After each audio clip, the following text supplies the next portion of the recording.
It breaks my heart wide open when I hear people at funerals wishing they'd express their appreciation while the person they loved was still alive. Or folks at the end of their lives feeling like they've missed the color and magic in the midst of to-dos and obligations. What the world really needs is permission to celebrate everyday moments and revel in giving exceptional gifts. And I'm here to make that happen for as many people as I possibly can. Because one day, I want to live in a world where we carry paper parasols in our pockets to slip into our colleagues' morning muffins. A world where we're not afraid to say out loud, "I love you because," to our sister, best friend, or kindly stranger we meet on the bus. I want to live in a world where it really is the thought that counts, instead of money talks. I do this work because I want to live in a world in which singular moments can be extraordinary gifts we give ourselves and those we love. And if you want to live in that world too, I have one question for you. Who or what will you celebrate today?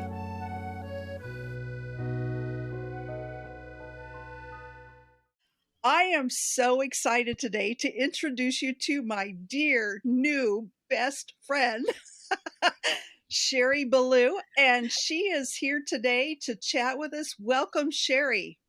Hi, Dr. Debbie. I love being here with you. It's so much fun. And, people may not know the person I'm about to mention, but he is the person who connected us, and he doesn't even know he connected us. But that is Brendan Brouchard, and he is a very well known, if you're in the personal development field, very well known speaker and professional coach. He's an amazing man. He has created the High Performance Academy, the Influencer Pro. He does all kinds of things. And he created this app called Growth Day. And the app actually helps you track your personal development. And that app is filled with all kinds of really high performance coaches that are doing teaching that is included in the app, including folks like Anthony Trucks and Trent Shelton. I know are two of my favorites, but there are so many I can't even name them all. But I met Sherry on the app because Sherry works with Growth Day. So tell us a little bit about what Growth Day is and how you got involved in it.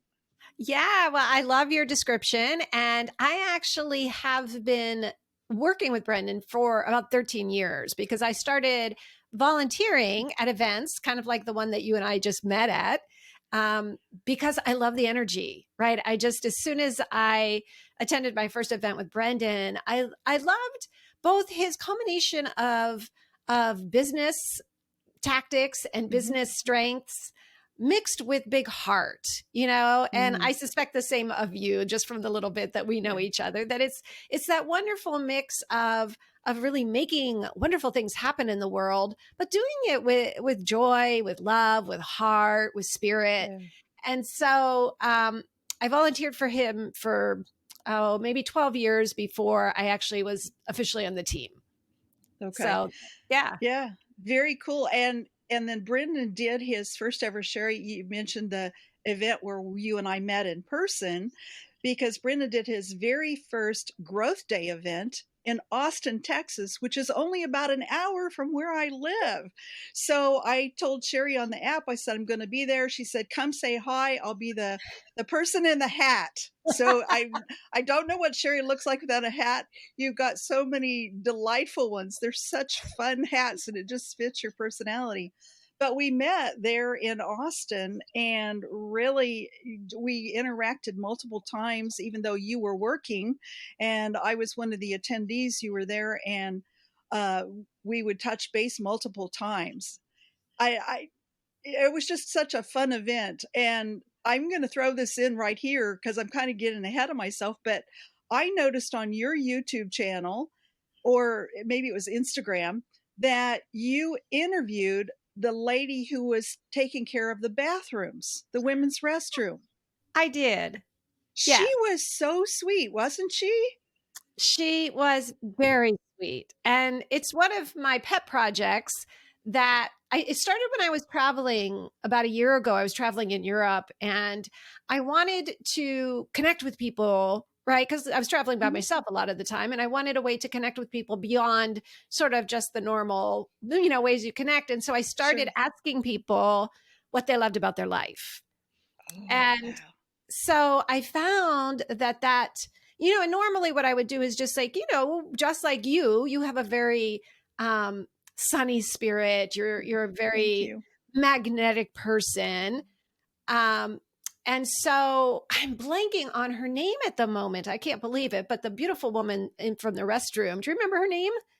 I don't. I would have to, you want me to pause and Yeah. look it up? No, it's okay. It's okay. I just wanted to give her the respect to remember her name. And it's because obviously we both know there were a couple thousand people at that event. And so Yeah. all the names. Yeah. But Yeah. in any case, what I've found is that it's a beautiful way to connect with people when you see someone who has like a really bright spirit Hmm. and they always have something interesting to say about what they love about their life. And she had just a brilliant smile. And I did love very much that one of the things she said was that she learned so much from Brendan, and she wasn't even at the event. Yeah. You know, I thought that was so beautiful. Yeah. And I watched her, having my training in clinical psychology.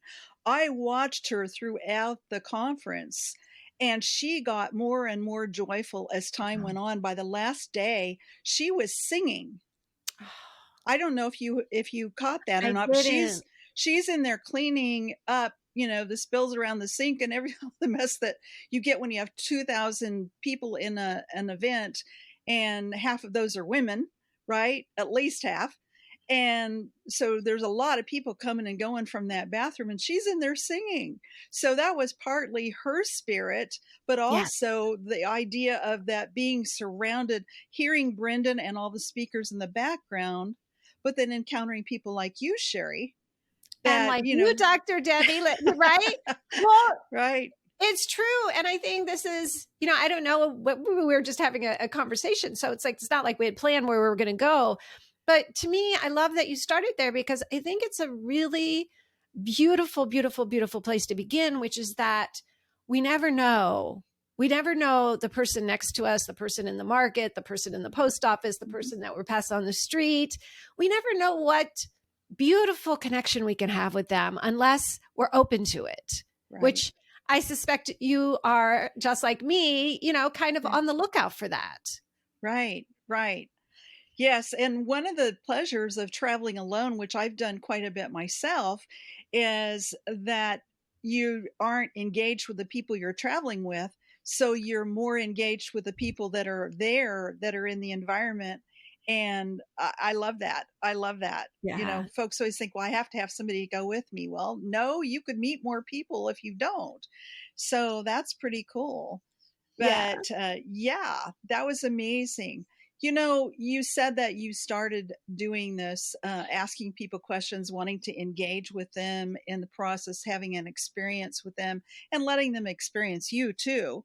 So you Mm. can, one of Brendan's phrases, and I bought one of the t shirts that says, share the joy. And Mm. I remember you gave me a sticker while we were there that said, is it share the joy? Bring the joy. Bring the Bring joy. the Bring the joy. joy. I knew I didn't have it quite right, but you gave me a sticker. And when I went back to my seat, the ladies that were sitting in the row with me went, "Where'd you get that?" So it was pretty cool. But, I know just a little bit about your personal story, and that one of the things that has got you to this place of joy was some of your own struggles and the way that you understand that human beings do struggle. We all struggle with the same issue. Can you tell us a little bit about that? Yeah. And thank you because um, my company name is Simply Celebrate. And oftentimes when people hear that or they see me and they think, oh, yeah, you must just be one of those naturally happy people. I think it's so important to make sure that people understand that everything I do comes from that place of I was actually suicidal as a young person. Oh, And so, it now it's been many years, but I still practice the same thing, which is really practicing in tiny moments, because I think there are, we all have different dispositions, and some of Sure. us are more likely to kind of lean into the darkness and the sadness. It's just how we're wired. Mhm. And for me, the work that I do, it's for anybody, but I have a particularly big heart for people who are going through difficult times, whether it's, grief over the loss of a loved one, or sort of existential, sadness or worry or anxiety, that I feel like it's possible to find moments of joy within that, because that's been my own path. And so Yeah. I'm grateful that you asked about that, because for me, the hats, even, right? A lot of people will say, well, like, why do you wear hats all the time? And it's because, to me, it's like it's a celebration in itself to say, like, Mhm. I'm alive. I chose to be here. And a hat to me is like a little bit of a ta-da, Uh-huh. ta-da, it's a new day. And it reminds me that no matter how I'm feeling, I can find a moment of joy. Yeah. Yeah. So you've taken that little bit that it sounds like you use that to help yourself kind of get over your own depression, and just practice it every single day to the point where it just exudes from you. Maybe Sherry, you wear the hat so that it doesn't just totally explode into fireworks. Oh, I love that. I was just like, because meeting you in person, I mean, meeting you online, I could pick up on your sense of humor, and Oh. you did the way that you answer people's questions. And I know sometimes there are folks that'll post and there's something about being depressed or being anxious. I remember some of those responses, and you're always really quick to come in there with an encouraging word, and you never say, well, just don't be depressed. You Never never think. say Yeah. that. I feel No. like, oh, it's so, I was just talking to somebody else this morning about this, that I'm reading a book called Bittersweet. I don't know if you know the Mm-hmm. book, but it's a beautiful book. And the author, Susan Cain, is talking about that. I mean, as human beings, we're wired to feel a range of emotions. Mm-hmm. And those of us, I'm in the United States, and here there can be a tendency toward, be happy, be happy, be happy, Mm-hmm. which can be really good, right? Like we Yeah. all want encouragement to feel good. And I know for myself, and this is a cliche, but I think there's a reason it is, like with the little children, they cry, they get it out, and then they're back Mm-hmm. to playing. Right. But if we're not allowed to cry, if we're not allowed to feel, it Mm-hmm. kind of bottles up. And I think that's, a lot of what it didn't happen to me. It's what I did to myself for whatever Mm-hmm. reasons as a young person. I bottled up. I repressed a lot of feelings because I didn't think I should be angry. I didn't think I should be sad. I didn't think. And the more that I put that, press that all down, Mm-hmm. Mm-hmm. the worse it got. Right. Yeah, Because then for we're just sure. like this, tight little ball of Mm-hmm. all of the stuff that tells us how we shouldn't be in the world. Right. Yeah. Yeah. And as you're talking, it reminds me of the way when I had a clinical practice for 25 years in Southern California. And, now I live in Central Texas and I teach instead of do therapy. But one of the things that I would do, in particular working with couples, but also when working with individuals, was they were avoiding talking about the problems that were there. Yeah. And when we cleared away all that and started talking about it, then they realized that they wanted the same thing. They were just not communicating it because Oh. they were too afraid to talk about the vulnerabilities that they had, both men and women. But I would take them into that deep place where they would feel, the real sadness. But then we would always come back to something funny, and we would laugh. And I remember one of my clients saying to me, I don't know how you do this. This is a couple that I was working with, a young couple. And it was like, I don't know how you do this. You take us from laughing or from crying one minute, and the next minute you've got us laughing. And I was never making fun of people, It was just mostly, just finding some sort of humor. And I think you've got that skill too, Mm. Sherry, to find that lighthearted piece, which is everywhere, without discounting or devaluing the Yes. pain. Ah, that was so beautifully said. And I Oh, love, it just makes me love you even more that of course you really get that knowing who you are. But I think that's the thing is it's not one or the other. It's right. not one or the other, and I think the easiest place to see that, is one of the hardest places in life, which is grief.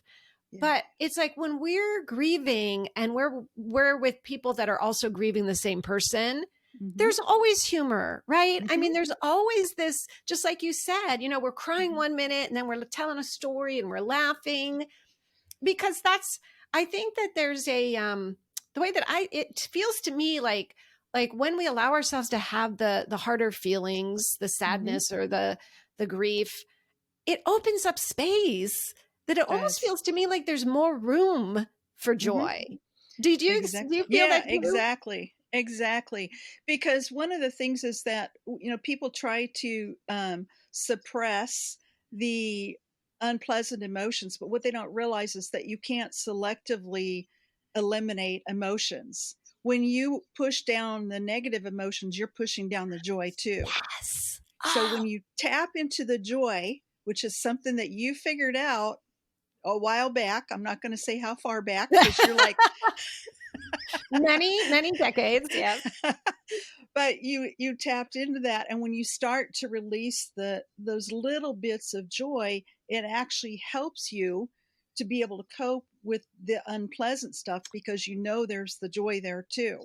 Yeah. So is that I just all of a sudden had this vision of Mary Poppins, a spoonful of sugar, and Yes. it just makes sense, right? I love that. And the other thing that's very directly connected for me that I feel was sort of like the secret sauce that happened. So it's like I started practicing um in tiny, as I said, in tiny moments for myself, right? Right. And the secret sauce for me is that when I started practicing self-care, self-love, my own celebration practices, finding joy in these small moments, I was able to look up and see how many other people were going through difficult times. So before that, it was just all I often describe as like an iron wall closing in on me, which is what it felt like, right? That, and I little moments of joy were like pinpricks of light in that wall. And at first, it was just like, for me, where's that little pinprick of light? Where is that joy Right. for me? But when I started to heal and come out of that, and then I saw, wow, so many people need pinpricks of light themselves. That to me was like the real growth place because when I practice, which I do in many ways every day, offering light and love, of course, I'm the first recipient, right? Absolutely. There's no way to give it without feeling it.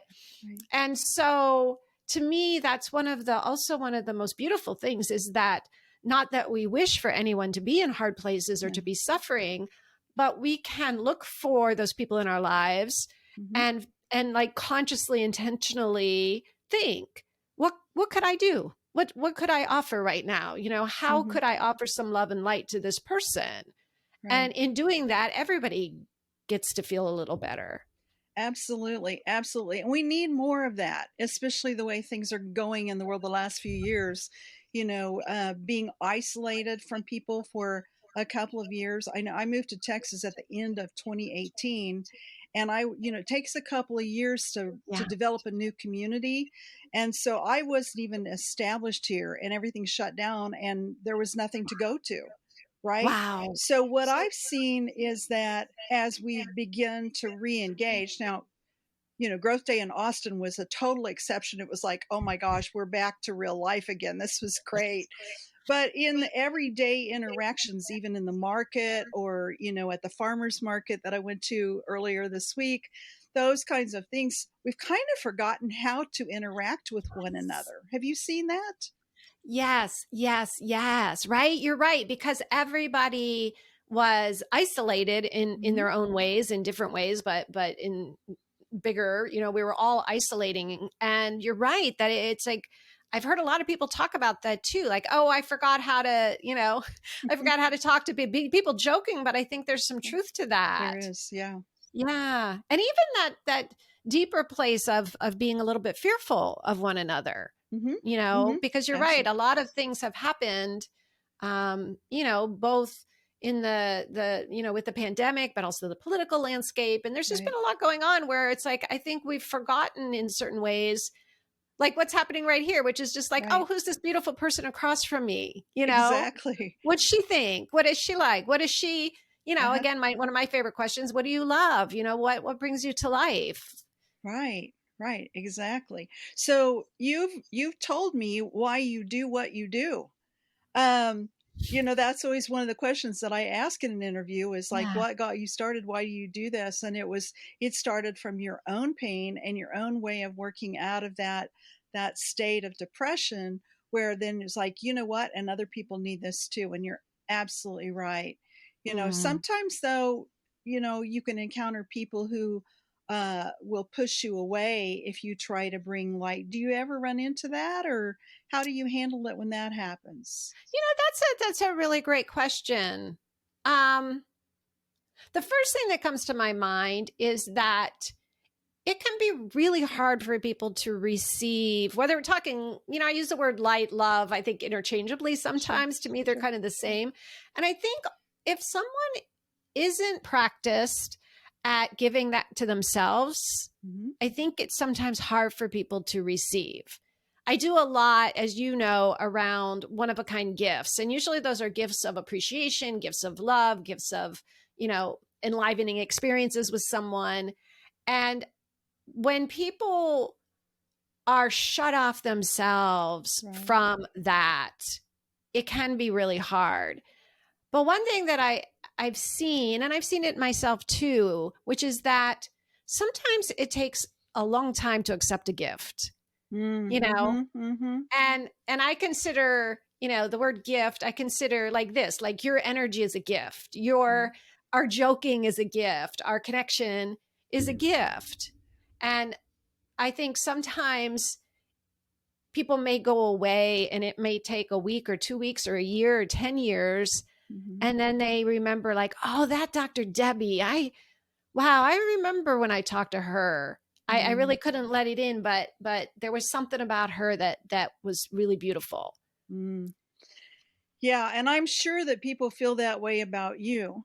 I just imagine you, and now you live in California, right? I do. Yeah. Okay. So that was probably another connection that we have. I think Californians, when they arrive in Texas, kind of migrate towards one another. Because I've met so many people from California, but we're also one of the states that people move to Texas from California. So there's an influx of Californians here. But I just imagine you walking around, any of and for some reason I see you in the major cities, San Francisco, Los Angeles, San Diego, just wherever there are people just walking along, being Sherry, and having people just go, wow, did you see that lady? She is just like, and it's just, you just exude such energy. And I know, and Brendan says this a lot, you don't have energy, you generate energy. And you've really, really gotten good at that, from and you don't even have to talk to anybody, Sherry. You can just be there and you just automatically light up the world by just walking down the street. So that's how I see you. And I wish that, I think you should move to Texas. Let's just put that one on the back burner for a little while, and because I would totally love to just hang out with you. The energy between us, I think, really ignites those sparks and gets us both going. And, you help me. You're like, I could be sitting here totally blah and go, oh, I'm going to talk to Sherry today. And it's automatically like, oh my gosh. And at the same time, I have this total feeling that if I was having a really bad day, because I've seen you do it on the Growth Day app, if I was having a really bad day, you would be a safe person to tell that to. Oh, You Dr. Debbie, Sorry to interrupt you. That was so beautiful. I Mm, really thank you. Thank you. Really, it's from my yeah. heart. That was beautiful. Yeah. It's really how I see you, Sherry. It really is. And I'm sure that's how other people see you too. You know, they may see you as a little sparkler going down the street that draws their attention. But just one conversation with you opens up that depth that you have. Which brings me to my next question that I have for you. I know that you've written a book. Tell us about your book. I have. It's behind me, but it's also right here. It's called Say It Now. And Okay. I still love the title. I've always it was the title that sort of drove the writing of the book, because I, like many people, have gone to a lot of funerals and memorial services in my life. And I really love the stories. I love the photographs. I love the way that we honor people when they've died. Mm-hmm. I think it's so beautiful that Yes. we celebrate. We celebrate the people in our lives. And I would always say, why don't we say this now while people are alive, right? Exactly. That's what drove the title of the book, and which drives a lot of my work, which is that, I mean, even this, like what you just said to me when you were that beautiful appreciation, right? Mm-hmm. Hearing that, it changes me, right? To hear your beautiful Mm-hmm. words. And that might be something that someone would not say out loud because it Mm-hmm. feels a little vulnerable or uncomfortable. And that's exactly the meaning behind the book, which is, I try to give people some fun and creative ways to express that love and appreciation so that they can do it now, so that people can hear it now, so that, because just as we keep sort of weaving into our conversation, life is full of like highs and lows, and at any given moment there's someone in our life who likely is sort of hanging on by a thread, right? Mm-hmm. And Mm-hmm. a beautiful exclamation of appreciation like you offered me, and especially, there's some fun ways to do it that I offer in the book, that could change everything for someone. That Mm-hmm. could be the thing that gets them to the next day. Right. And I think, being someone who, was always, not always, but for a long time, how am I going to get off this planet? How am I going to off this planet? I know firsthand the things that got me to the next moment. And Mm, a lot of times it's the people in our lives, right? Helping us exactly. through. Yeah. Exactly. You know, it reminds me of something that I used to say to men when I was doing couples counseling. And I would say, "Do you ever think anything positive about your wife throughout the day?" And they would say, "Well, yeah." And I'm like, "Well, you need to say it." And I Yes. said, in the moment, just send her a text and say, "Hey, I was thinking about you." Or, "I was Yes. thinking how cute you looked last night," or, "I can't wait to see you." You don't have to make anything up. Just say it out loud. And so I'm really excited to read your book. Oh, I good. I saw that you had written a book because you didn't push that out to me when we met.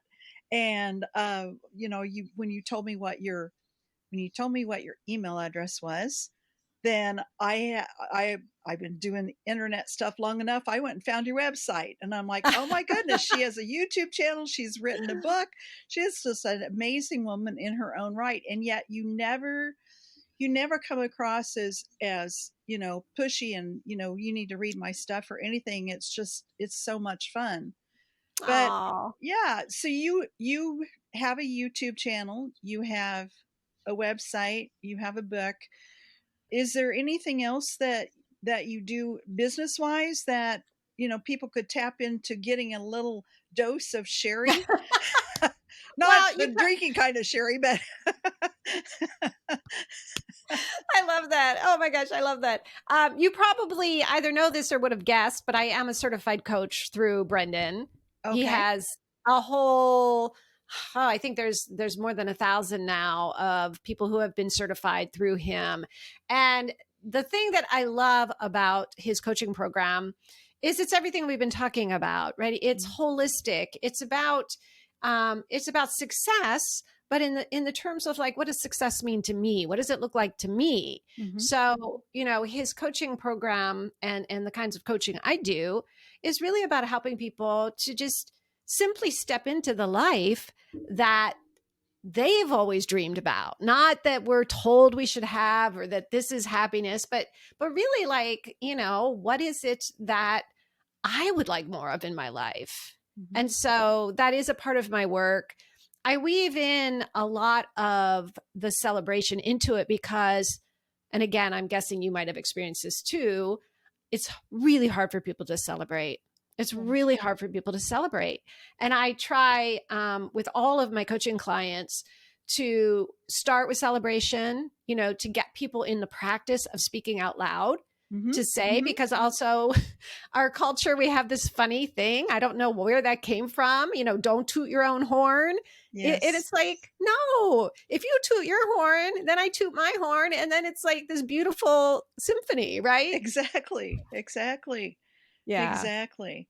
Yeah. So, if someone wanted to coach with you, do you have like an introductory sort of setup, or if someone said, "Hey, I want to work with her," how would they get started?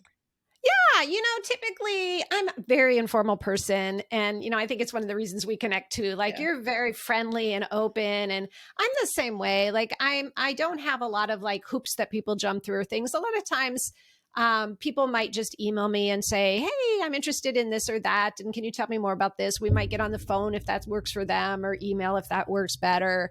I really try to communicate with people whatever way works best for them. Wow. I will do like a sample call if people want, so kind of open to all of that. Very cool. And I just became aware as you were talking about that particular part, and I was reflecting on my own behavior during our conversation, and you have given me little pinpricks of light throughout this talk, and I've just nodded my head and I've not said, which I want to say, thank you, because Oh, oftentimes people look at someone who's like got a doctor in front of their name, or they're clinical psychology, you don't admit that you need those affirmations, or that you struggle, or that you have bad days. And yet I feel like you see me as very much a human being, and I appreciate that about you, because to me that makes me feel better about myself as well, because I get to be real, which is my favorite thing to do, is to be real. My favorite thing to do is be real.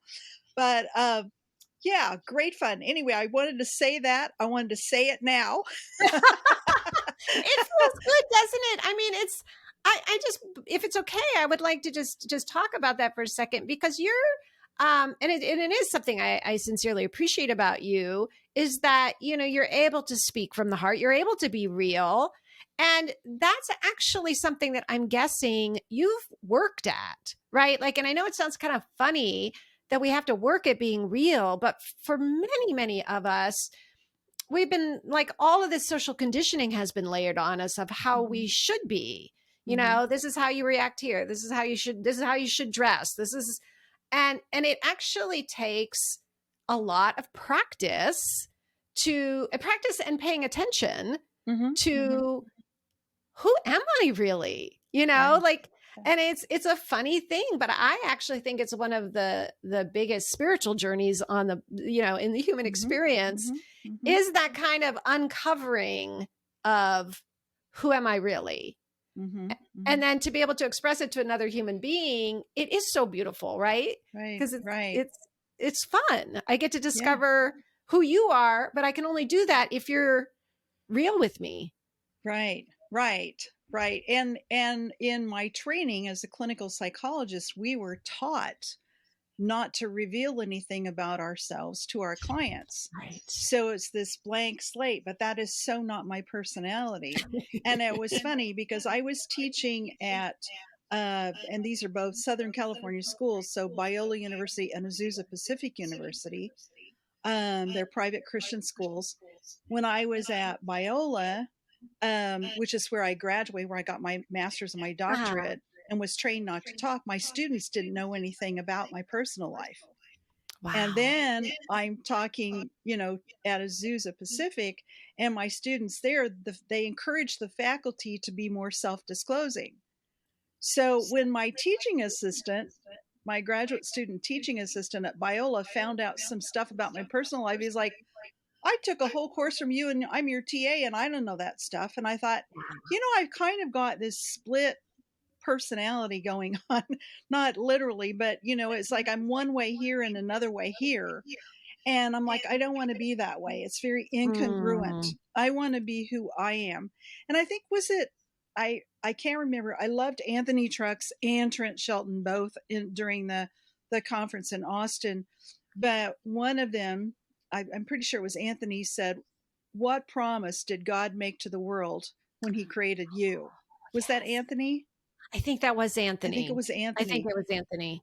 And it was like I wrote that one down and I've brought it back up over and over again because no one can be you but you. Right. And I love meeting people who do that and do that well. So much fun.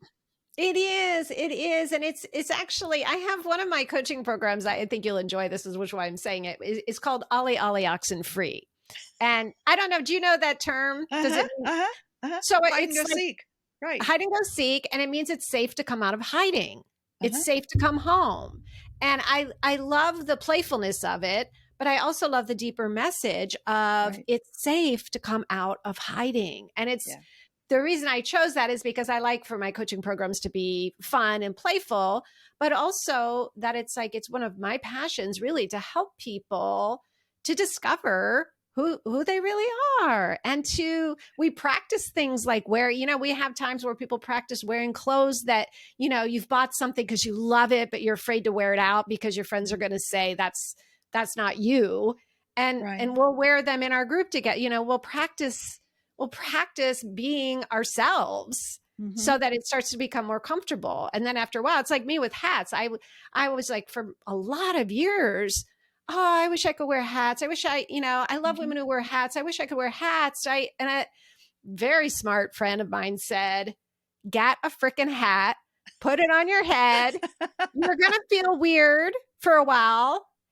But after a while, you'll be the person that wants to come out, who wants to wear hats. She'll come out. And that's the truth. Right. Yeah. Isn't that funny how such a small thing can have such a powerful effect on your entire life? I was going to say personality, but it's not even that. It's so much more, because as funny as it may seem, that sounds like that was another little pinprick of light for you. Was this is who I am. I'm a fun person who likes hats. Right. I think you're absolutely right. For me, clothing sometimes calls to me that way. I know it's not the same for everyone, but clothing for me is a little bit of a come out wherever you are, right? I'll see something. For other people, it might be music or a place to, travel to. There's different things, but I think if we're paying attention, that I call them, pinpricks of light or sparkles, right? That they do kind of glimmer the things that are going to help us grow into ourselves will catch our attention if we're paying attention. Yes. And that's the key, is to be paying attention, because so many times, we're going through life, and when you look up, you see those walls that you were talking about that are closing in on you, and you don't realize there's a whole world beyond that that's just waiting for you to show up. Yes. Just waiting for you to show up. Yeah. Very cool. That's so beautiful. Right. So do you do your coaching in person, Sherry? You said you kind of get together and you're all, wearing clothes. That's I know. No, you're always wearing clothes, right? We all wear clothes. It's amazing. It's like, no, actually, it is on Zoom, but it feels just like, again, it's interesting because I've been talking to you, I've forgotten that we're not actually here in person because you're so present. Yeah. Right. Yeah. I think this is a super important thing.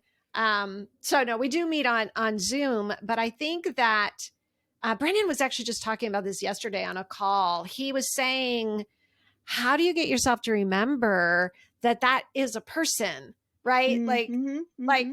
you're a real person, you're in a real room, and Yeah, yeah, so yeah, that's we meet on Zoom. Yeah. yeah, yeah.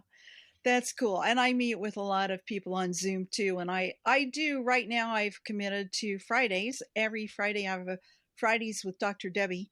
So anybody can pop on to Zoom. Sometimes I have one person, sometimes I have half a Oh, dozen people. I've not really publicized it a whole lot, but they can come on and ask me any question that they want to. I love And that. it's really been a fun experiment. And I committed to do it for the whole year. So even if there's only one person that shows up, I'm still going to be there and we're going to have a conversation about whatever they want to talk about. It's really fun. And having been, a therapist for so long, it like I said, it just talking to you before we got on here and started recording, talking with you is really not any different for me than when I was being a therapist because I Yeah. don't know you and this is about getting to know you Yes. and getting other people to know you because I think the world needs Sherry. Obviously, the world needs Sherry and the world needs more of her. And I just want to encourage anybody who's watching this to check out the links below for how to contact Sherry, get her book, follow her on YouTube. She is a daily dose of joy that you need to connect with. And as you can see, she's a very real person. She's not, somebody who has just a facade. There's depth to this woman. And if No. you're looking for a coach, check her out. See what she can do to help open up those possibilities with you and you. That's one of the things that I uh, actually have it right here. I got a set of coasters when I went to. Have you ever heard of Celestial Seasonings Teas? Of course. They Yes. their main plant is in Colorado, and I had a friend in Colorado. Went up there to visit her. We went on the tour of the factory, and I got this set of coasters, and it says on it, "Embrace the possibilities." Oh, And I love that. And so I kind of go back and forth between embrace the possibilities and celebrate the possibilities. I got that yeah. idea from a coaster. Don't you love And then that? I know, and it's just like it's so much fun because I was looking, my mindset was where I'm looking for those positive things. And that's what I see in, your gift to the world, Sherry, is that you can help people see those possibilities, Hmm. see those moments when folks would maybe just walk on by, but you stop and ask them, what they love about their life, what brings you joy, where do you want to go? Who are you really? Is the question that you're asking. Like, I see you and I'm drawn to you and I want to know you. That is the greatest invitation you can give to Hmm. anybody. Hmm. So Sherry, what parting words would you like to say? We need to wrap up because I know I you've got know. lots of things to do. We could probably talk all day, but I know we could. yeah, we could. So Uh, what would you like to say? First of all, thank you, Dr. Debbie. What a joy you are. You've said so many kind things to me, and I've just really, truly, from the heart, loved being here with you. And so, thank you for that. One thing I just want to tell people, it doesn't cost anything. The very first thing I write about in my book is something called a love list, which is a gift we can give someone, which is specific reasons we love them. And you talked Mm, about this, right? You talked about if something drops in your mind that you appreciate about someone, to say it to them. Yes, do that. And also spend 5 or 10 minutes and see if you could brainstorm, 4 or 5 or 10 things that you love, and then gift it to somebody, right? Like, mm, so it's one of the things I think you and I have been circling around this whole time, which is that people want to be seen. They want to be loved for who they are. And that is the greatest gift. And you've given me that gift today. And I hope that people listening, I really love if people just take that away, yeah, yeah. Yeah. Me too. Me too. Thank you, Sherry. Like I said, I feel this is like such an incredible honor to get to spend time with you. And I am going to put links down below so you can reach out to Sherry and you just continue having a wonderful life. And I'm sure we're going to see each other in person again at some point. I can't wait. It'll be great fun and we can do one of those hugs again. 'Cause you're also a really good hugger. So Right back at you, baby. Yeah. Thank you for everything you're doing for the world, Dr. Debbie. Thank you for your sunshine. We need Oh, it. thank you. Mwah.